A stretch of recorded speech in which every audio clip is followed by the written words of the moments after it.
I've just set my timer because I normally take about 45 minutes to do these, and I've got 18. So I'm going to talk really, really quickly. That was an amazing talk. Thank you. I don't have any grandparents left, but my folks, they're pretty good at talking about them, so I'm going to make sure I do some more delving. Can everyone see the screen? Great, cool. So my name's Jim. I'm going to take you on a little bit of a journey about what we do. Has everyone tried an iced coffee outside so far today? Great. Okay. Well, I hope you've liked them all. I'm just going to tell you about my story about how we got here and why we do what we do. So this is a little intro kind of video to give you an idea of the kind of stuff that we get up to. And then bang.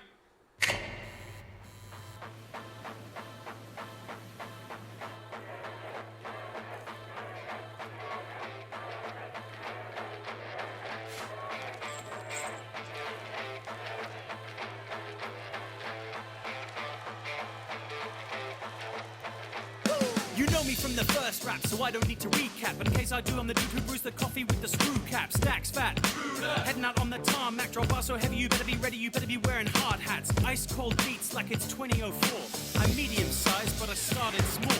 And now I stand tall. The sales, the reach, the YouTube views of Boston Beach. But it's plain to see, it's not about dollar when there's dreams to be followed. All you gotta do is I'm the pharaoh, the sphinx of resealable drinks. I reign over this hood like a packaged goods prince. The Southwest is cinch, so now I'm burning rubber. And I stay on my grind like a badass mother. Yeah, there ain't no other brew brother like me. So come take my spot if you got the beans. Who got the beans? Who got the beans? Who got the beans? Who got the beans? Who got the beans? Who got the beans?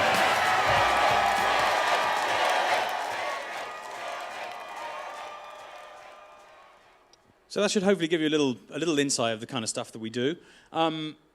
What are we doing here? Right, this is our kind of mantra. I don't know if any of you know Biggie. He had a song called the 10 Crack Commandments. We don't sell crack, we sell coffee, so we do the 10 Coffee Commandments. So have a little squint at those. Those are some of the ones that we like doing. Has anyone seen this movie, Sister Act 2? I can't actually see anyone's face, so you have to say yes if you have. Okay, great. Does anyone know this particular line? If you want to be somebody, if you want to go somewhere, then you better wake up and pay attention. Does anyone know that line? Yes. Who said yes? Do you want to sing the line? No. Okay. I'm not going to sing it, but it's a really, really cool line, and it's one that I try and live by every day. So when I get up, I do actually want to wake up and I want to be somebody and I want to get somewhere because I don't really like slobbing around and being lazy. It's kind of like a really important quote for me. Our story, so I was born and raised in Dubai, in the Middle East, and I had the most amazing time. I was there for 18 years. We lived in an emirate called Sharjah, actually, which is just next door to Dubai. And we had sunshine every day. It was just awesome. And then I came back to England, which is kind of home, because that's where folks are from. And I realized it rained every day, and I was just like, well, this is really, really crap. I didn't like the clouds and the rain and all this kind of stuff, but I ended up staying anyway. I went to university to go and do like a little art course for a year, which was really fun, just learn how to drink beer and do paintings. And then I went to go and do graphic design. When I was a kid, someone said, what do you want to be when you grow up? And I wanted to be a graphic designer. And I wanted to have an agency in London, and I wanted to drive a Porsche. I don't like Porsches, I don't like London, and I'm really crap at computers, so I thought this is just terrible. So I gave up after 3 months, and I went back to Bournemouth, and I got a job in a regional nightclub, stopping people from fighting and serving beer, which was really fun. But then I realized I wanted to go back to university and get into the events game. So I did a course called event production, and that was really cool. And also got a job with Red Bull as a student brand manager. So I was kind of the eyes and the ears for the brand on campus, drank way too much of that stuff, but I had a great time. And then when I graduated in 2004, I went on the road as a kind of like a Red Bull hand at loads of different events. And that was really, really fun, because I get to go and kind of go to big skate parks and set up music sound systems and DJ and things like that, which is really cool. And then by the kind of end of that summer, I was working on loads of other music festivals, building bars and stages and stuff, which was great. But then at the end of that festival season, I went back to Bournemouth, and there were no events to work on, so I just had to go and get some money from somewhere. So I spoke to my cousin Pete, and he was a builder at the time, or still is, and I said, Pete, have you got any work? And he's like, yeah, man, why don't you come over to my unit? I've got some stuff for you. So I went in all like really, really excited, and I turned up, and he just showed me a massive pile of wood and loads of tins of paint. And he was like, can you paint that for me? And I was like, yeah, of course I can, no problem. So I started painting it, and about half an hour later, I realized what I got myself in for. And painting's the most boring thing in the entire history of the world. So I painted and I carried on painting for a day, 2 days, 4 days, 5 days. And I sent my cousin a text saying, Pete, do you know if, is this all I'm going to be doing for this whole time? And he sent me a very kind reply just saying, Jim, welcome to the real world. So I thought, okay, fine, I'm just going to have to stay enthusiastic. So then a couple of months later he said, Jim, I've got another job for you. And I was like, yes, anything but painting. And he's like, hole digging. So I went and dug loads of holes. And then there was bricklaying and all this other kind of stuff. And it was basically terrible. So I really look forward to the following summer when I could go back to music festivals again. And I guess basically just acting like a bit of an idiot at these music festivals, people said, Jim, rather than building stages, why don't you get on the stage and you can start introducing big bands and acts in front of tens of thousands of people. I thought, well, that would be great, because it was a really good day rate. You can have a few beers beforehand, because you kind of need that kind of thing. And then you have a great summer festival season. But then the winter came along again, so I did all that. One of my kind of favorite costumes I had at that particular time was a mermaid costume. Don't imagine it if you can. But it used to take ages to waddle out onto stage, which was kind of part of the theatre and the drama. So you introduce your band, and then you waddle off. But then the winter came along again, and I started doing labouring work. I started working for this old guy, and I basically went through this pattern of doing that. Summer, great fun, dressed up as a mermaid. Winter, not great, moving bricks around. And I had this, I didn't realize it, but in life we're either cruising, or we're going up, or we're going down. And I was just doing this slow spiral down and didn't even realize it was happening. Until one day I was working with this old guy, and he bent over to pick something up. And as a true builder, he had a builder's bum, all of it.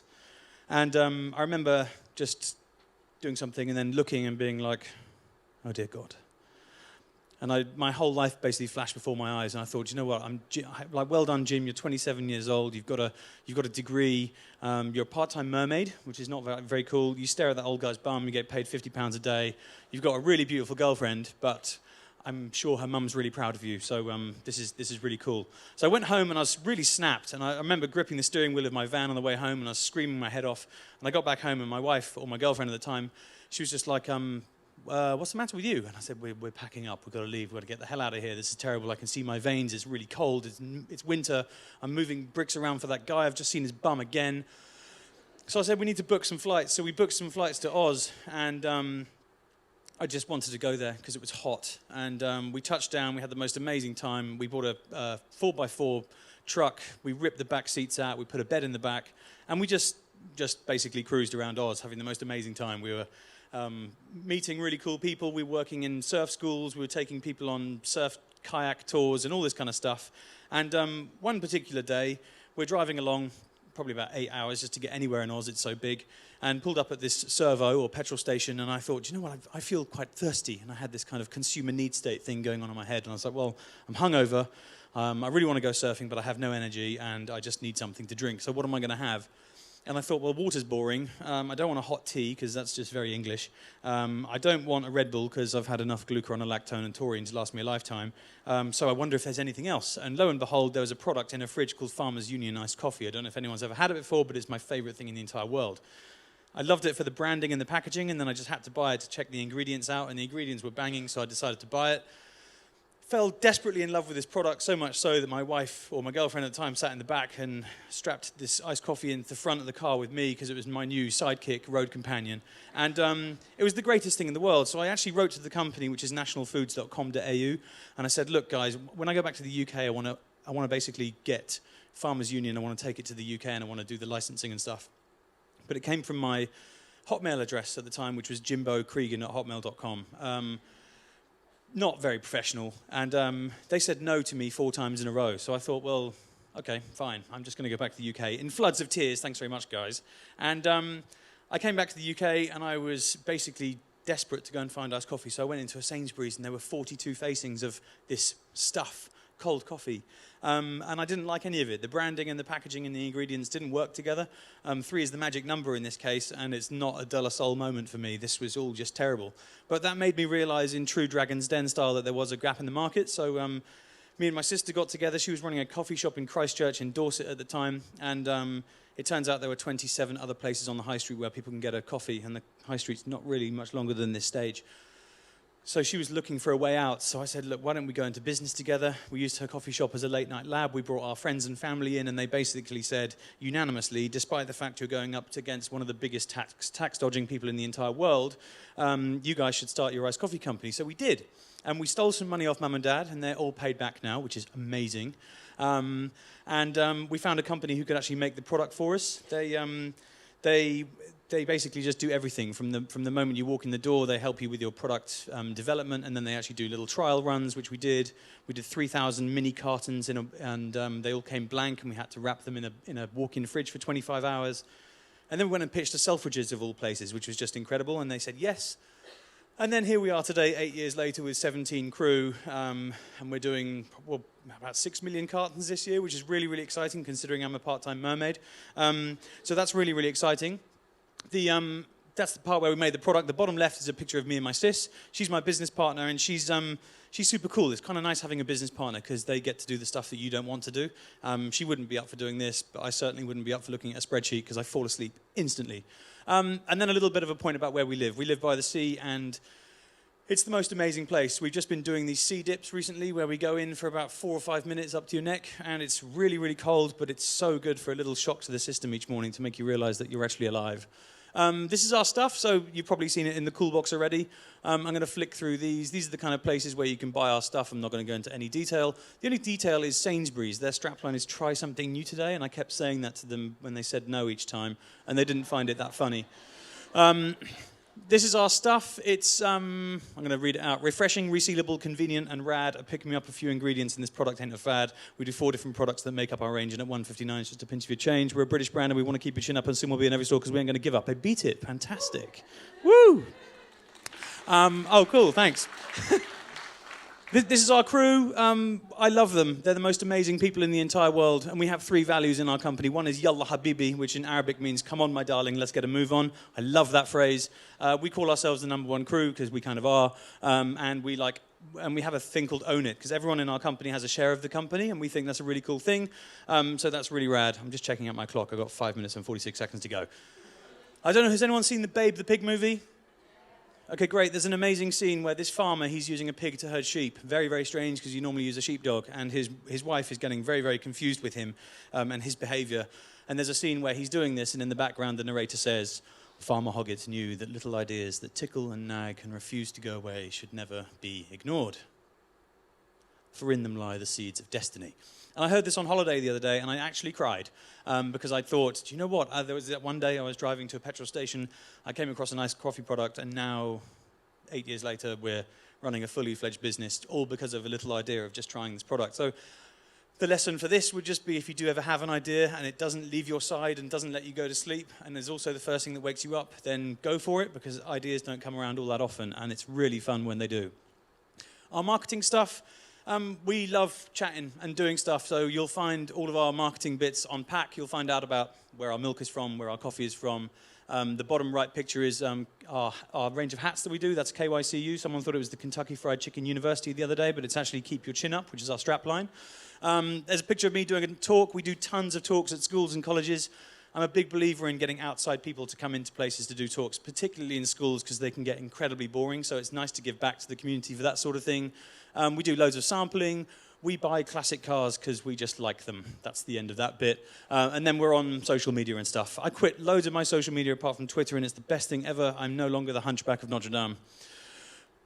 We are setting up the KYCU Foundation, which is the Keep Your Chin Up Foundation. The 3 things that we're doing, we've got a partnership with a thing called the Wave Project, which is an amazing charity that basically helps kids gain confidence through surfing. And I love surfing, and I know the benefits it gives me, so it's really nice to be able to help out on that. And then we also work with the Red Arrows. There's a pilot who passed away at the Bournemouth Air Show recently, and he set up a trust, basically also telling kids that they can do whatever they want to do if they just put their mind to it. So we do a lot of programs with those kids at school. We do Rainforest Alliance coffee now, which is amazing. And then finally, we're going to go plastic-free in the next 12 months, which is going to be a big push for us because the cartons that you've all tried have got a plastic lid, and we're going to go into something totally different, which I'm going to show you in just a sec. This is a picture of our finance team and logistics team. I've deliberately asked them to look bored because they are geeks, and I just wanted to say that everything else is not that exciting, but must be done and done with precision and attention to detail. It's incorrectly spelt deliberately. How are we making it? So we have people will come up to us sometimes and say, Jim, you've made it. Like you've made it. And I don't feel like I've made it, but I feel like I'm making it. I'm doing these kind of steps to make it. And these are the kind of things I think we need in order to do that. Some of them are corny. You might think they're corny. I don't think they're corny. Just whatever you want to do. It's all good. But I think you've got to have hunger and drive. You've got to have a real story. If you don't have a real story, then you're going to be lying to yourself, and then you start lying to people, and then the world doesn't spin if you lie. Having a plan is awesome. We want to make awesome, ready-to-drink iced coffee that's put in great fridges across the UK and beyond. We want to make rad products because, yes, there's people who are going to buy it the first time, but then we also need them to buy it again. And if it's not rad the first time, then you're only ever going to live on first-time customers, and they're not what you need. You've got to trust your instinct, and it's also free. We have so many times where we just go, do you know what? I'm not actually all keen on that idea, and then you just don't do it, and you feel so much better. Learning to say no is amazing. I've always said yes to stuff, and we end up sponsoring a chess championship, which has got nothing to do with iced coffee. We didn't, but it's that kind of example. Building an epic team. Our team are amazing, and I'm just so stoked that everyone's still with us and doing what we do. And that's because we built a culture that people love. And then finally, we wanted to make sure that we let money be a byproduct of our dream. My first thing was I wanted to make iced coffee so that basically I can just get high on my own supply. And that's got nothing to do with me making any money. It was actually just about seeing people buy our product, which is really, really exciting. Why do I get out of bed in the morning? I get out of bed because... Well, not because my wife's in it, but I need to support her. That's my wife. She's the same lady I went traveling with, and she's the most heroic woman in the world. I get out of bed so I can feed and look after my daughter, Wynne. She's a domestic terrorist. Then there's Kip, who's the sensitive one that gets beaten up by her, despite the fact she's a year younger than him. That's my family. I get out of bed so I can go and hang out with my crew, so I can drive our big Mercedes van to the West Coast and go surfing, and I can come and do talks and see you guys too. So that's my work stuff, and then I also get out of bed so I can drive my old Mercedes T200 estate. I get out of bed so I can go and swim in the sea, and I also get out of bed so I don't have to dress up as a leopard in a leotard anymore. If the iced coffee company fails, then I know I'm going to get a phone call saying, Jim, come and do another festival again, and I will hate it. So that's playtime. I'm nearly there. This is a poet. This is a poet, lady called Mary Oliver, and she has a quote saying, tell me what it is you plan to do with your one wild and precious life. It's one of my favorite little quotes, because we are wild and we are precious, and we're also precious to other people. So it's not just about you being selfish, it's about what you mean to other people, which I find really, really important. This is a little glimpse of our future. I was talking about plastic free. We want to go into a can bottle, which is going to be infinitely recyclable and maybe even reusable. So that's a really, really cool big thing for us. We want to do more distribution. We want to make more Kentucky Fried Chicken University hats. We want to make more products. And my advice, ladies and gentlemen, in business and life is to always, always Kentucky Fried Chicken University. Keep your chin up. Thanks very much for listening. 0. Yes.